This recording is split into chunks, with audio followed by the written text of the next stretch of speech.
கைமாறும் 50,000 கோடி. காங்கிரஸ் கட்சியை சரண்டராக்க மு.க. ஸ்டாலின் போட்ட ஒரே போடு. தேசிய தலைவரை சந்திக்க ரகசிய கடிதத்துடன் பறந்த செல்வ பெருந்தகை. காங்கிரஸ் வட்டாரங்களில் பரபரப்பு. வணக்கம் நண்பர்களே. கடந்த 20 ஆண்டுகளாக திமுக கூட்டணியில் சத்தமில்லாமல் வாய்மூடி கைகட்டி இருந்து வந்த காங்கிரஸ் கட்சியானது சட்டமன்ற தேர்தல் நெருங்கிக் கொண்டிருக்கும் நிலையில் திடீரென்று ஆட்சி அதிகாரத்தில் பங்கு, கூடுதல் தொகுதி என்று தொடர்ந்து கொடிபிடித்து வருகிறார்கள். அதிலும் காங்கிரஸ் எம்பி மாணிக்கம் தாக்கூர், மேலிட பொறுப்பாளர் பிரவீன் சக்கரவர்த்தி ஆகிய 2 பேரும் தொடர்ந்து திமுகவுக்கு அதிர்ச்சி மேல் அதிர்ச்சி கொடுத்து வருகிறார்கள். இத்தனை காலமும் திமுகவின் அடிமை போல செயல்பட்டு வந்த காங்கிரஸ் கட்சிக்காரர்கள் இப்போது தங்களுக்கு எதிராக எகிரி அடிப்பதால் தட்டு தடுமாறி கொண்டு வருகிறார் மு.க. ஸ்டாலின். கனிமொழியை டெல்லிக்கு அனுப்பி ராகுல் காந்தியிடம் சமாதானம் பேச வைத்தார் ஸ்டாலின். என்றாலும் எதுவும் நடக்கவில்லை. ஆட்சி அதிகாரத்தில் பங்கு, 40 தொகுதி, 4 ராஜ்யசபா சீட், உள்ளாட்சி தேர்தலில் 30% ஒதுக்கீடு என்றெல்லாம் பட்டியல் போட்டுள்ளார் ராகுல் காந்தி. இதன் காரணமாகவே கனிமொழி போன வேகத்திலேயே தெரித்து ஓடி வந்திருக்கிறார். அதனால்தான் மாணிக்கம் தாக்கூர், பிரவீன் சக்கரவர்த்தி ஆகியோர் மேலும் திமுகவை எகிரி அடிக்க தொடங்கினார்கள். என்றாலும் காங்கிரஸ் கட்சிக்கு 25 தொகுதி தான். ஆட்சி அதிகாரத்தில் பங்கு என்கிற பேச்சுக்கே இடமில்லை என்று ஸ்டாலினும் கூறி பார்த்தார். அப்போதும் அவர்கள் அடங்குவதாக இல்லை. இதன் காரணமாக தற்போது காங்கிரஸ் கட்சியை 2 அணிகளாக பிரித்து விட்டுள்ளார் மு.க. ஸ்டாலின். குறிப்பாக செல்வ பெருந்தகை தனக்கு ஆதரவாக இருப்பதால் அவர் மூலமாக தனக்கு எதிராக இருக்கும் புள்ளிகளை அமைதிப்படுத்த முயற்சித்தார். ஆனால் அவர்கள் காங்கிரஸ் மாநில தலைவரை மதிக்கவே இல்லை. நாங்கள் ராகுல் காந்தியையே பார்த்தவர்கள், செல்வ பெருந்தகைக்கு அடிபணிவோமா என்று திருப்பி அடித்து விட்டார்கள். அதன் காரணமாகவே நேற்று மு.க. ஸ்டாலின் கொடுத்த ஒரு முக்கிய கடிதம் மற்றும் மாணிக்கம் தாக்கூர் மீது புகாருடன் காங்கிரஸ் தேசிய தலைவர் மல்லிகார்ஜுன கார்கேவை பெங்களூரில் சந்தித்திருக்கிறார் செல்வ பெருந்தகை. குறிப்பாக மதுரையில் திமுகவுக்கு எதிரான தீர்மானத்தை மாணிக்கம் தாக்கூர் நிறைவேற்றியதால் அதற்கு எதிராக குற்றம் சாட்டி இந்த புகாரை மல்லிகார்ஜுன கார்கேயிடம் அவர் தெரிவிக்கப் போகிறாராம். இதன் காரணமாக காங்கிரஸ் கட்சி வட்டாரத்தில் பெரும் சலசலப்பு நிலவிக் கொண்டிருக்கிறது. இந்த நேரத்தில் இன்னும் ஒரு முக்கிய செய்தியும் காங்கிரஸ் வட்டாரங்களில் வெளியாகியுள்ளது. அது என்னவென்றால், தமிழக காங்கிரஸ் கட்சியை சார்ந்த பெரும்பாலான புள்ளிகள் கட்சியை வளர்க்க வேண்டும் என்பதில் தீவிரம் காட்டி வருகிறார்கள். அதனால் திமுகவினரோ ஆட்சி அதிகாரத்தில் பங்கு கேட்கிறார்கள். குறிப்பாக இது சட்டமன்ற தேர்தலில் அதிமுகவுடன் கூட்டணி வைத்திருக்கும் பாஜக தமிழ்நாட்டில் அழுத்தமாக கால் பதிக்க திட்டமிடுகிறது. அதோடு அவர்கள் வெற்றி பெற்றால் கூட்டணி ஆட்சி அமைப்பார்கள். இதனால் தமிழ்நாட்டில் பாஜக வேகமாக வளரத் தொடங்கிவிடும். ஆனால் திமுக கூட்டணியில் இருக்கும் காங்கிரஸ் கட்சியோ எந்த வளர்ச்சியும் இல்லாமல் கரைந்து கொண்டே இருக்கும். அதோடு தற்போது காங்கிரஸ் கட்சிக்கு 10% ஓட்டுகள் இருக்கும் போது திமுகவினரோ வெறும் 4% மட்டுமே காங்கிரஸ்க்கு இருப்பதாக சொல்கிறார்கள். அந்த அளவுக்கு எங்களை மட்டம் தட்டுகிறார்கள். காங்கிரஸ் கட்சியினரை திமுக மதிப்பதே இல்லை. திமுக கூட்டணியில் உள்ள திருமாவளவன், வைகோவுக்கு இருக்கும் மரியாதை கூட காங்கிரஸ்க்கு இல்லை. அதனால்தான் இப்படிப்பட்ட திமுக கூட்டணியில் இருக்க வேண்டாம் என்று நாங்கள் வெளியேற நினைக்கிறோம். இப்படி இந்த கூட்டணியில் நீடித்தால் எங்களுக்கு உரிய மரியாதை தர வேண்டும் என்றுதான் குரல் கொடுத்து வருகிறோம் என்று காங்கிரஸ் கட்சியை சார்ந்த பலரும் கூறுகிறார்கள்.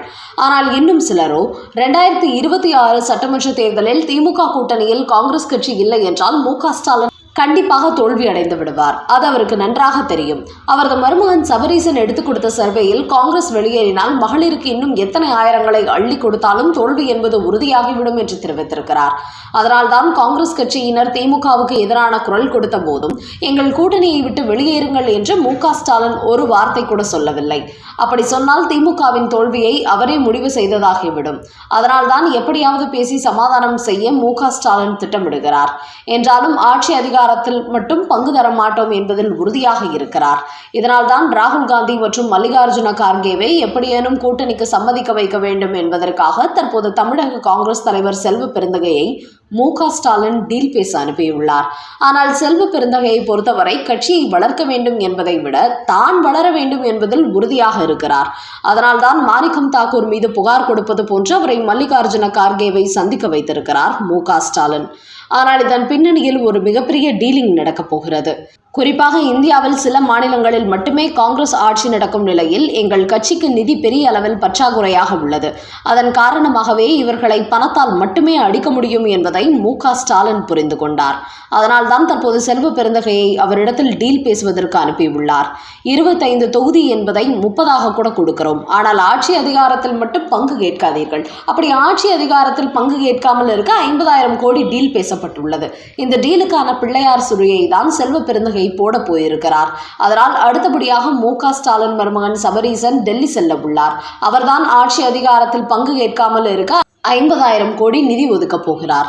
காங்கிரஸ் கட்சியின் நிதி பற்றாக்குறையை கருத்தில் கொண்டு இந்த விஷயத்தை அவர்களிடத்தில் சொன்னால் உடனே சம்மதம் சொல்லிவிடுவார்கள்.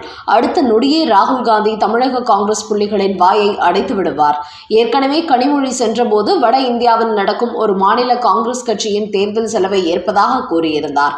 ஆனால் அதற்கு ராகுல் காந்தி பணியவில்லை. அதனால் இப்போது பெரிய தொகையாக 50,000 கோடி கொடுத்தால் உடனே அவர் சரண்டர் ஆகிவிடுவார். அதனால்தான் பெரிய தொகையை வெட்டுவதற்கு திமுக தயாராகிவிட்டது என்று காங்கிரஸ் கட்சி வட்டாரங்களில் ஒரு ரகசிய தகவல் கசிந்து கொண்டிருக்கிறது. அந்த வகையில் ஆட்சி அதிகாரம் என்கிற விஷயத்தில் மு.க.ஸ்டாலின் யாருக்கும் விட்டுக் கொடுப்பதாக இல்லை. அதற்கு பிரதிபலனாக எத்தனை ஆயிரம் கோடிகளை வெட்டுவதற்கும் அவர் தயாராகிவிட்டார் என்பதும் இதன் மூலம் தெரிய வந்திருக்கிறது. அடுத்த செய்தி. அமித்ஷாவின் வியூகத்தால் ஆடிப்போன ஸ்டாலின். திமுக அமைச்சர்களுக்கு போடப்பட்ட அவசர உத்தரவு. 2026 சட்டமன்ற தேர்தலை ஒட்டி 3வது முக்கிய கட்சியாக விஜய் உருவெடுத்து விடுவார் என்கிற அச்சம் திமுகவுக்கு பெரிய அளவில் ஏற்பட்டிருந்தது. ஆனால் தேர்தல் நெருங்க விஜயின் வியூகம் பெரிதாக ஒர்க் அவுட் ஆகவில்லை. விஜய் கட்சியினால் ஓட்டுகளை மட்டுமே தான் பிரிக்க முடியும் என்பதை மு.க.ஸ்டாலின் புரிந்து கொண்டார். இதற்கு முக்கிய காரணம் அதிமுக பாஜக கட்சிகள் வலுவான கூட்டணியை உருவாக்கிவிட்டார்கள். அது மட்டுமின்றி திமுக மகளிருக்கு கொடுப்பது போன்ற அதிமுக மட்டுமின்றி பாஜகவும் பல வாக்குறுதிகளை கொடுக்க தயாராகிவிட்டார்கள். அதனால் விஜயை நினைத்து குழம்பிக் கொண்டிருக்காமல் தேசிய ஜனநாயக கூட்டணிக்கு எதிராக தீவிர அரசியல் செய்வோம் என்று மு.க.ஸ்டாலின் தயாராகிவிட்டாராம். அதன் காரணமாகவே விஜய்க்கு எதிரான அரசியல் செய்து கொண்டிருந்த திமுக அமைச்சர்களை அழைத்து, இப்போதும் நமக்கு எதிரி அதிமுக தான், இந்த முறை அவர்கள் நாம் நினைத்ததை விட வலுவான கூட்டணியை உருவாக்கிவிட்டார்கள். அதனால் அவர்களுக்கு எதிராக தீவிரமாக களமிறங்குகள். முக்கியமாக மத்திய அமைச்சர் அமித்ஷா, டிடிவி தினகரனை தொடர்ந்து OPS, பிரேமலதா விஜயகாந்த் மட்டுமின்றி இன்னும் சில சாதி அமைப்புகளையும் பாஜக கூட்டணிக்குள் கொண்டு வருகிறார். இதனால் அதிமுக பாஜக கூட்டணிக்கு வெற்றி வாய்ப்பு அதிகரிக்கும் சூழல் உருவாகி இருக்கிறது என்று திமுக எடுத்த சர்வேயில் தெரிய வந்துள்ளதாம். அதனால் அதிமுகவுடன் எதிரும் புதிருமாக இருந்த டிடிவி தினகரன் கூட்டணிக்குள் கொண்டு வந்த போதே அதிர்ச்சியடைந்த மு.க.ஸ்டாலின் இப்போது முக்கிய சாதி கட்சிகளையும் உள்ளே கொண்டு வருவதால் தேசிய ஜனநாயக கூட்டணி எதிர்பார்த்ததை விட வலுவடைந்து விட்டது என்று தனது வியூகத்தை முழுமையாக இந்த கூட்டணி பக்கம் திருப்பிவிட்டாராம். அது மட்டுமின்றி வழக்கம் போல அதிமுக வேட்பாளர்கள் போட்டியிடும் தொகுதியில் திமுக வேட்பாளர்களை களமிறக்க வேண்டும். கூட்டணி கட்சிகளை நிறுத்தினால் அவர்கள் எளிதாக இந்த முறை வெற்றி பெற்று விடுவார்கள் என்கிற வியூகத்தை திரும்பியுள்ள மு.க.ஸ்டாலின், விஜயை நினைத்து யாரும் குழப்பமடைய வேண்டாம், இப்போதும் நம்முடைய எதிரி அதிமுக பாஜக தான் என்று செயல்படுமாறு ஒட்டுமொத்த திமுகவினருக்கும் உத்தரவிட்டுள்ளார்.